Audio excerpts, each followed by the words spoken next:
Pessoal do Som Mais Edu, tudo bem com vocês? Meu nome é Raquel, sou professora de Biologia e essa aula é para falarmos do sistema imunitário, tá? O sistema imunitário, ele pega uma carona aí no sistema cardiovascular, até porque nós temos vasos linfáticos, entretanto, não há um coração para o sistema linfático, para o sistema imunitário. Então, ele acaba pegando carona aí no sistema circulatório, né, para ter esse movimento aí dessa linfa, né, que vai preencher o vaso linfático. De onde essa linfa vem? Então, o nosso sangue, nós temos água, nós temos substâncias, e essa substância pode, essa água, essa substância pode passar por tecido intersticial. E aí, esse líquido, né, ele vai ser recapturado aí pelo sistema linfático. Por isso que a pessoa faz a drenagem linfática. Quando a pessoa está muito inchada, às vezes porque ela já tem alguma doença crônica, às vezes ela pode ter pressão alta, alguma outra coisa que ela deixa ela muito inchada, ou ela tem algum problema em veias, né, alguma coisa assim, e ela fica muito inchada, com muita retenção de líquido. Então, vai lá o profissional, o fisioterapeuta, faz a massagem linfática, né, o dermatologista, né, alguma pessoa que tem aí a formação, faz a drenagem linfática, vai fazendo os movimentos para esse líquido e, né, para esses vasos linfáticos, depois volta para a corrente sanguínea, depois vai ser excretado, vai passar pelos rins, vai ser excretado, vai ser formada urina, né, vai ir para o filtrado. Então, isso acontece. Quais são os órgãos, então, do sistema linfático? Quais são os órgãos que vamos encontrar no sistema linfático? Então, nós temos as amígdalas, chamadas de tonsilas, né, na garganta, são várias regiões aí com essas tonsilas. Nós temos uma grande, uma principal que dá muito amidalite, né, que é a inflamação. Existe essa inflamação crônica que está sempre acometendo, sempre acontecendo, né, e isso pode causar alguns transtornos, como atrapalhar na respiração, dar apneia. Quando começa a ter essa inflamação crônica, há então uma necessidade de retirar. Então, pode retirar as amígdalas. Isso é uma prática até comum, né? Elas são responsáveis, assim como os outros órgãos linfáticos, são responsáveis aí pela defesa, né, produção de células de defesa e tal. Mas primeiro, vamos pensar primeiro nos órgãos principais, que são os órgãos primários. Por que eles são primários? Nós temos aqui a medula como órgão primário e nós temos aqui o timo como órgão primário. Esses dois órgãos primários, eles são responsáveis pela grande produção em massa de células de defesa. E depois essas células vão migrar para os outros órgãos. Vai migrar para as amígdalas, vai migrar para o baço, né? Vai migrar para os linfonodos. Então, esses outros órgãos vai quase que receber ali, tem a defesa imune, é claro, mas eles quase que vão abrigar essas células aí primitivas que foram produzidas tanto na medula óssea quanto no baço. No caso, na medula óssea, nós temos dois tipos de células que irão se diferenciar. Células ainda indiferenciadas, que são as mieloides, que vão se transformar na medula vermelha, né, nas outras células, e as células linfóides, que vão transformar os linfócitos, tá bom? E aí eu tenho os linfócitos, vários tipos. O linfócito do tipo T, ele é amadurecido no baço, por isso que tem o nome linfócito T. E os outros linfócitos aliás, desculpa, falei errado. O linfócito T, o T do timo, ele é, então, amadurecido. Eu apontei, né, e falei passo, quando a pessoa leu. Então, o linfócito T, ele vai ter esse amadurecimento aí no timo, por isso que ele chama de linfócito T. Então, eu tenho os meus órgãos primários, timo e medula, que são especialistas em produzir células de defesa. Essas células que nós já vamos falar. E aí depois nós temos o baço, os linfonodos, as amígdalas, ou também chamadas de tonsilas, e que vão reter nessas células de defesa, vai criar nessas regiões, vai ter a criação de anticorpos, vai ficar como se fosse as portarias, né? Nos prédios não tem as portarias onde fica vigiando quem está entrando, quem está saindo. Então, vai fingir como se fossem essas portarias, entrada e saída aí de maus elementos, no caso seria bactérias, né, antígenos, enfim. E tem o sistema linfático, que é um monte de veiazinhas, né, veias do sistema linfático, por onde que vai passando esse líquido, né, vai ter esse fluido, como falei, ele vai pegar carona aí no sistema cardiovascular. Só que aí nós temos, né, esses órgãos que pertencem ao sistema imunitário. Entretanto, antes da gente usar esses órgãos como defesa, a gente tem uma defesa primária. A gente tem uma barreira física que impede que esses micro-organismos possam entrar dentro do nosso corpo. Se eles entram, nós temos esse exército para proteger o nosso corpo. Mas primeiro vou evitar que entra. Então, o que nós temos de barreira física? Nós temos a pele, né, nosso epitélio, nosso tecido epitelial, que vai formar nossa epiderme. Ela tem essa função de proteger para que não entre agentes invasores, porque as células do tecido epitelial é juntinha uma à outra, fazendo um muro de proteção, uma barreira de proteção. Aí nós temos as mucosas, né? Na nossa boca nós temos a mucosa, a produção de saliva. Nessa saliva vai ter enzimas que podem degradar micro-organismos, pode degradar, né, alguma estrutura celular de bactérias, de algumas coisas assim. Então vai defesa também, né? Nas minhas mucosas também vai apresentar defesa, uma barreira de proteção. Aí eu tenho o meu sistema respiratório, né? Tá entrando no ar, aqui tá cheio de vírus, cheio de bactérias, eu tô respirando isso tudo, tô respirando partículas de poluição, né? Partículas sólidas, tô aspirando isso tudo e eu tenho cílios nas minhas vias respiratórias, né? Na minha traqueia, eu tenho cílios. Esses cílios também vai acontecer a produção do muco. O movimento desses cílios, mais o muco, vai prendendo, vai fazendo uma gosminha, né, e vai segurando essas partículas, esses micro-organismos, e isso vai voltando, né, vai voltando até chegar na sua faringe novamente, e aí você tem a opção de ou você deglute, ou você vai jogar para fora, vai cuspir, né?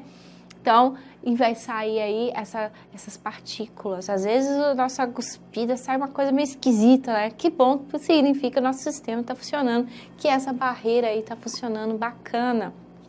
Então, nosso corpo tem essas defesas de barreiras físicas que vai impedir que esses micro-organismos adentrem a nossa pele. Mas caso essa barreira seja, né, tipo, eu cortei a minha pele, então eu tive um corte na minha pele, e aí agora que eu rompi essa barreira aí do tecido epitelial, que minha pele ficou exposta, tá entrando micro-organismos. Vai entrar micro-organismos na minha pele. E aí eu vou ter a defesa desse sistema todo aqui, que ainda, né, ainda é uma defesa. Quando eu tenho células que vão fagocitar sem ver quem é, eu tenho aí uma defesa ainda, por enquanto, uma defesa inata. A gente já vai explicar aí a defesa inata e a defesa adquirida. Então, quando eu tenho micro-organismo que vai entrando aí dentro da minha pele, que causa prejuízo para o meu corpo, eu vou entrar numa reação inflamatória. Eu tenho, né, células que vão produzir histamina, que vai produzir heparina, que vai acontecer de ter vasodilatação, que vai ajudar que não haja coagulação sanguínea naquela região ali. Então vai vir o quê? Essa vasodilatação, vai vir mais fluxo sanguíneo para a região. Então a região que está acontecendo a inflamação, que está acontecendo a infecção, a infecção é quando o vírus está ali, quando uma bactéria, com alguma coisa está ali se proliferando, e eu posso ter os dois ao mesmo tempo. Inflamação, que é o que meu tecido está sendo modificado, está ficando vermelho, está ficando quente, né? Inflamação, e a infecção, que é a proliferação do micro-organismo. Os dois podem estar atuando juntos ao mesmo tempo, mas são duas coisas diferentes. Um está relacionado ao outro, mas tá duas coisas diferentes. Então, eu tenho aí eu vou começar com as minhas células que vão produzir essas substâncias, histamina e heparina, vou chamar mais células de defesa. Vai vir células no meu sistema sanguíneo. Lembra da diapedese que a gente viu lá no sistema, quando a gente estava falando, lá no tecido sanguíneo, que eu expliquei que os monócitos, eles podem passar do tecido sanguíneo para o tecido conjuntivo, porque aqui na nossa pele a gente está falando tecido epitelial e embaixo o tecido conjuntivo, né? Então, eles podem passar pelo processo que se chama de diapedese. Então, vai entrando de células de defesa, esses monócitos, eles vão chamar macrófagos dentro do tecido conjuntivo, tá? Quando ele passa do tecido sanguíneo para o tecido conjuntivo, nessa transição aí que chama de diapedese, ele vai perder o nome monócito, vai se chamar macrófago. Isso tudo é para poder chamar mais células de defesa para combater essa infecção que está se estabelecendo naquele local. Com isso, como o meu fluxo sanguíneo está aumentando, vai ficar quentinho. Como o meu fluxo sanguíneo está aumentando, vai ficar vermelhinho. Então, o rubor está falando daquela vermelhidão típica do processo inflamatório, né? Todo mundo já passou por isso em algum momento da vida, então você lembra que fica quentinho, que fica vermelhinho. E o tumor é porque vai acumulando líquido intersticial, vai acumulando, vai acumulando esse líquido intersticial, e aí fica alto, não é um tumor de câncer, ai meu Deus, câncer. Não é isso, tá? É um tumor porque o tecido aumentou de tamanho. É porque ele aumentou de tamanho, mas depois que a infecção passar, isso vai voltar para o normal, né? Vai voltar para o tamanho, para a posição normal. Então, fala tumor porque o tecido aumentou de tamanho devido aí ao aumento desse líquido intersticial. E é claro que é uma guerra, tá tendo uma guerra aqui de células de defesa com as células dos micro-organismos ou, né, do vírus que tiver acometendo aqui.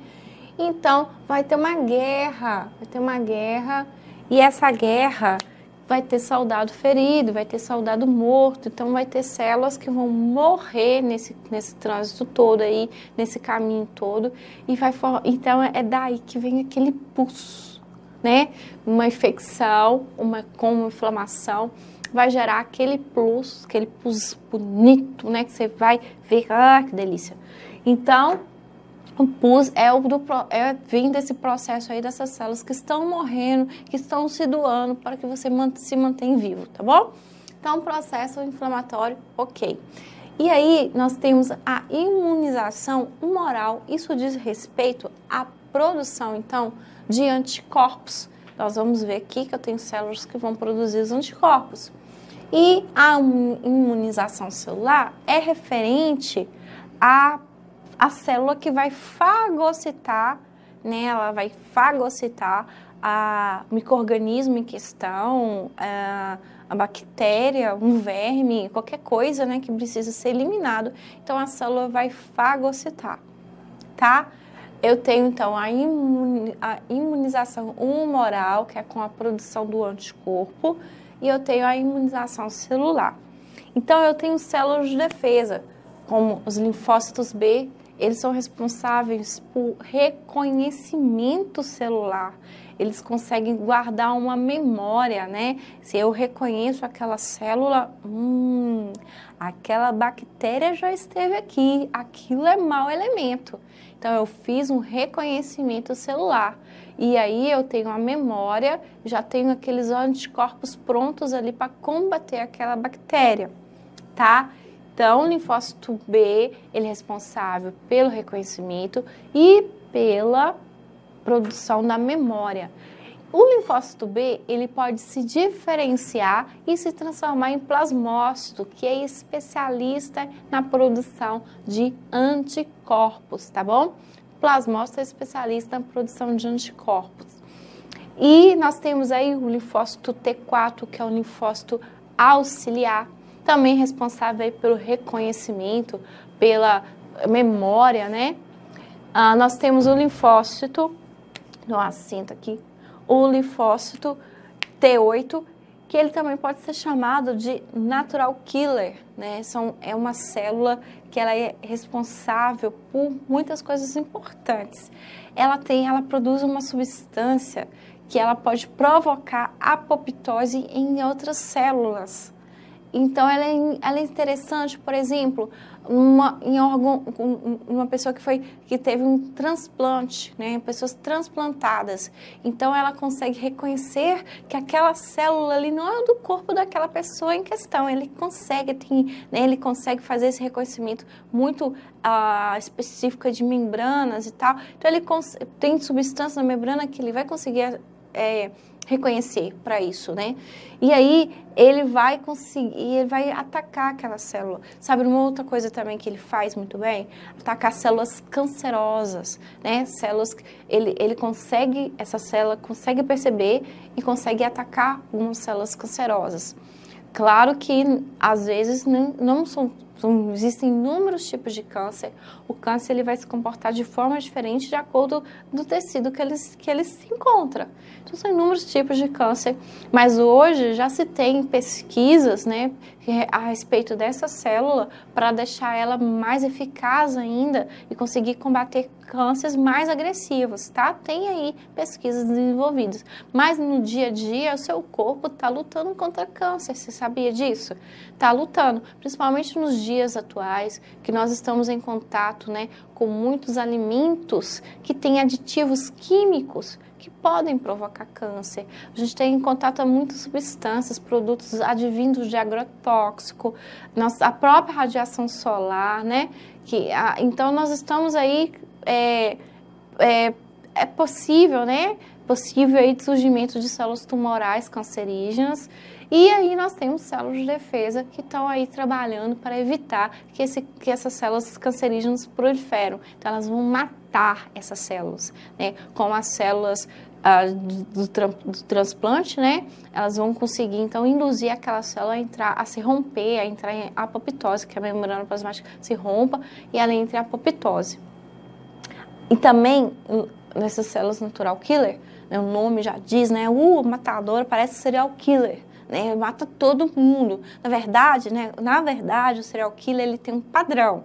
Aí, qual que é o padrão? Células transplantadas, né, tecido transplantado, tecido cancerígeno e o tecido e células cancerígenas e células que estão com infecções virais, células com vírus. Elas também são muito especialistas aí em combater esse tipo de células com vírus, com infecção. Os plasmócitos, já falei, né, responsáveis pela produção de anticorpo, e os macrófagos são especialistas aí, macrófagos, a pessoa escreveu errado aqui, deixa eu consertar, macrófagos, são especialistas aí na fagocitose, assim como os monócitos lá no sistema sanguíneo, são especialistas aí na fagocitose de células, de qualquer coisa aí que pode ser prejuízo. Como que funciona então? Essas células eu vou produzir o anticorpo. Geralmente o anticorpo ele vai ter essa estrutura aí, que vai lembrar o Y, né? Ele tem uma estrutura que lembra muito bem aí um Y. Cada anticorpo ele vai ter então uma região aqui, ele vai ter um encaixe perfeito com o antígeno. Então tem uma bactéria. A bactéria na parede celular dela, lá tem umas proteínas lá que encaixe perfeito com o antígeno. Então, como que se forma essa imunidade adquirida, nessa memória, anticorpo? Isso tudo é adquirido. A inato é o que você vai nascer. Você nasce com essas barreiras de proteção, você nasce com macrófagos, você nasce com isso, com algumas células de defesa. E à medida que você vai desenvolvendo, pelos anticorpos que você recebe primeiro da sua mãe, depois com os anticorpos que você vai receber em contato com antígenos do ambiente, ou antígenos de outras pessoas, em contato com outras pessoas. E a criança, quando ela vai para a creche, ela fica muito doentinha, porque 20 meninos ali, né, aquele monte de menino, cada um corpo diferente, cada um com uma flora bacteriana diferente, né? Então, aquilo tudo ali vai ser novo. Então, é normal. Isso acontece. A criança está criando imunidade, né? Criança tem que sujar, tem que ir pro chão, tem que pegar no chão. Criança tem que adquirir a imunidade. É a fase para adquirir a imunidade. É normal criança dar febre, né? Quer dizer, não me entenda mal. Não é normal criança dar febre, não aceita, tá com febre, beleza. Não é isso. Tem que ser cuidado, claro. Mas criança tem que ter contato para adquirir essa imunidade. A criança não pode ficar num ambiente esterilizado, porque senão ela cresce e vira um adulto muito doente. É qualquer coisa o adulto, porque não vai ter imunidade. Aí qualquer coisinha o adulto vai ficar doente. Então ela tem a idade ali, normal, a criança pegar resfriado, vai ficar com gripe, isso é normal, porque ela vai criando ali anticorpos, tá bom? Então eu tenho essas células que vão produzir os anticorpos, porque quando essa célula tem contato, eu tive contato com a bactéria, aí eu percebi que ela era um mau elemento. Eu vou tirar uma foto, né? Vou tirar uma foto, um registro. Então, o anticorpo ali é um registro, é uma proteína. O anticorpo é uma proteína que vai ser sintetizado, síntese proteica aqui nessas células. Vai ser feita essa proteína e ela vai ficar lá de memória. Ela fica de memória, como se fosse um guarda com a foto do mau elemento na mão. Ela fica de memória. Primeiro contato, né, já fez aí esse rascunho ali, já fica de memória.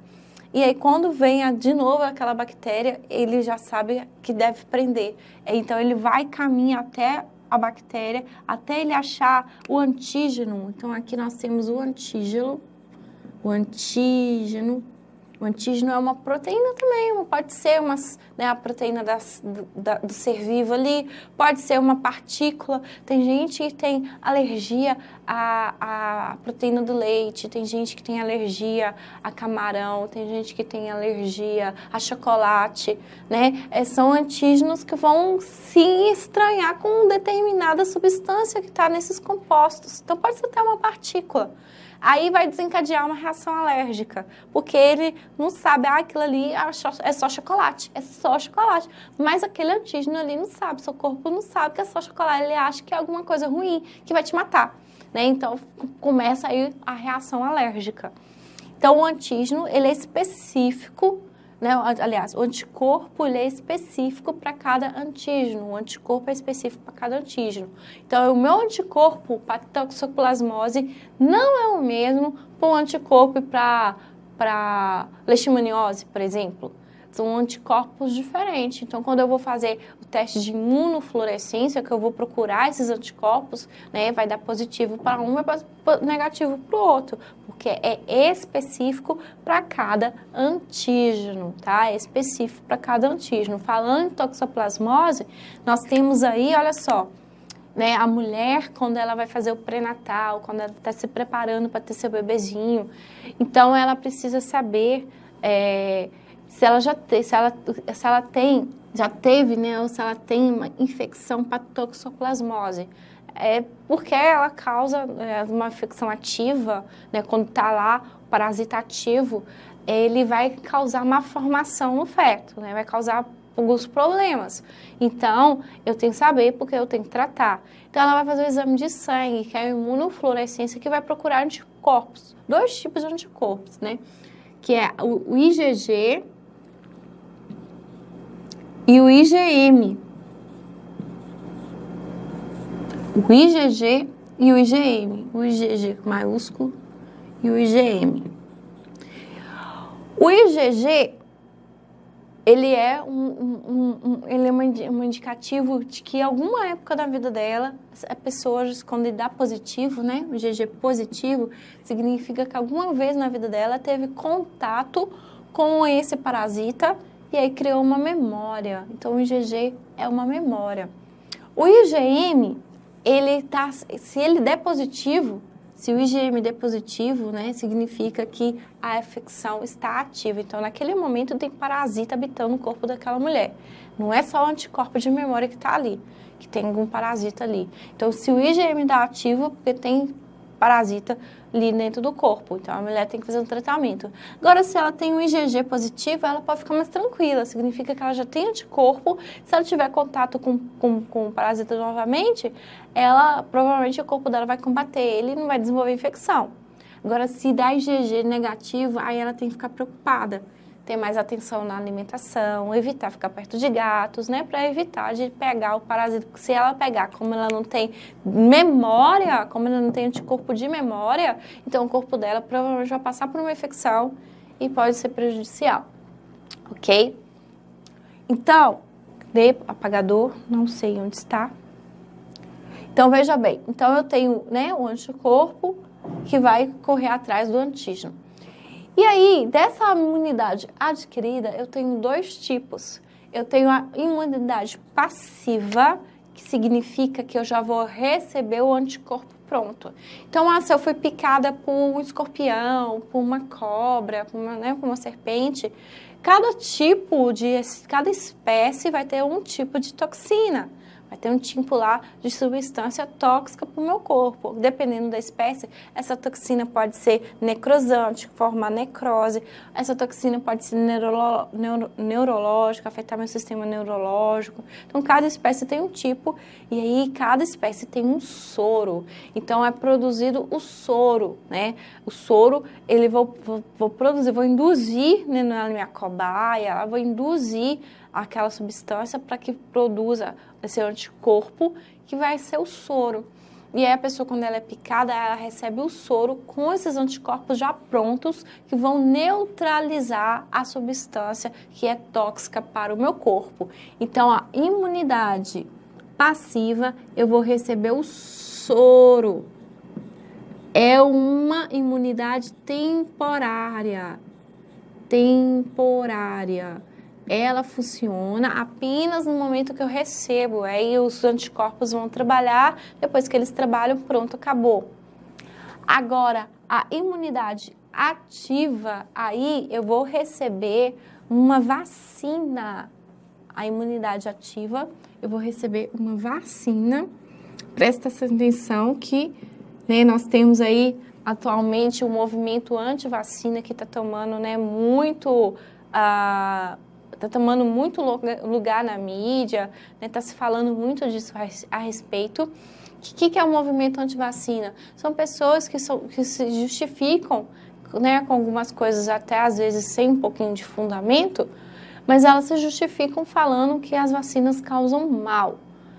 É claro que a vacina, eu vou encontrar no grupo de controle, né, uma pequena porcentagem de pessoas que vão ter reações adversas. Assim como nos medicamentos, assim como no paracetamol que você toma aí dia a dia, qualquer medicamento tem uma reação.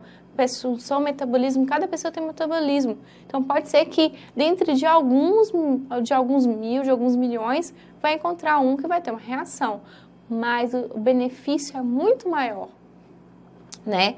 A vacina protege a população contra doenças graves. Então, ela é extremamente importante, tem uma grande chance de cair no Enem. A vacina, então, eu vou dar o vírus nativo, né? Pode ser uma vacina de uma doença bacteriana também, ou alguma outra coisa. Então, eu vou pegar partículas daquele ser vivo ou do vírus, né? Partículas dele, inativo, tem que estar inativo, é claro, senão vai desenvolver infecção na pessoa. E a pessoa vai receber, então, essa partícula. Essa partícula vai causar isso aqui tudo, toda essa reação. Vai causar uma reação na pessoa. Então, tem gente que deixa de tomar a vacina da gripe porque, fica gripado. Não fica gripado, não tem a infecção. Só tem a reação alérgica. Porque significa que seu corpo está entendendo que ele tem que trabalhar e criar anticorpo. Então, a reação é normal acontecer, né? Isso é importante para deixar a população resistente, porque a vacina, ela é durável, ela dura, né? Então, ela é durável, ela tem um tempo, né? Como é que fala? Ela vai ter um tempo de ação, então ela pode durar muito tempo. Né? Pode durar, tem vacina que vai durar a vida inteira. Pode durar muito tempo. Tem vacina que vai durar a vida inteira. Tem vacina que vai durar 10 anos. Tem vacina, aí às vezes você tem que ficar tomando, né, a segunda dose, que é um reforço. Tipo, você deu aquela informação pro seu corpo criar aquele anticorpo, aí você tem que dar o reforço. Aí você tá falando pro seu corpo assim, você tá lembrando que você tem que criar anticorpo, que você tem que se proteger. Você tá lembrando disso, não tá? Beleza, você tá lembrando, então tá bom.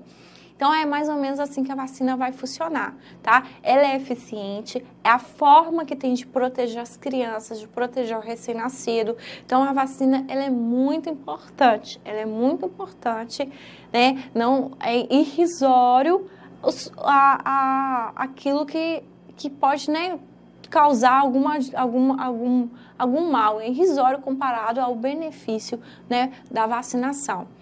Então, gente, e muito importante isso aqui, vacina é uma imunidade adquirida do tipo ativa e o soro, ele é passivo, né? Ele é passivo, eu já recebo o anticorpo pronto na ativa, na vacina, eu vou induzir o corpo, eu induzo o meu corpo a produzir anticorpo. Então, vai induzir o corpo a produzir anticorpo. Como eu estou fazendo isso, né, induzindo isso, vai durar muito mais tempo do que o soro. Tá? Então, o que nós temos aí de sistema imunitário é isso aí, né? Eu também chamado de sistema imunológico também. Então, nós temos isso aí para você, para o seu Enem, para o seu vestibular. Um grande abraço para você, até a próxima aula.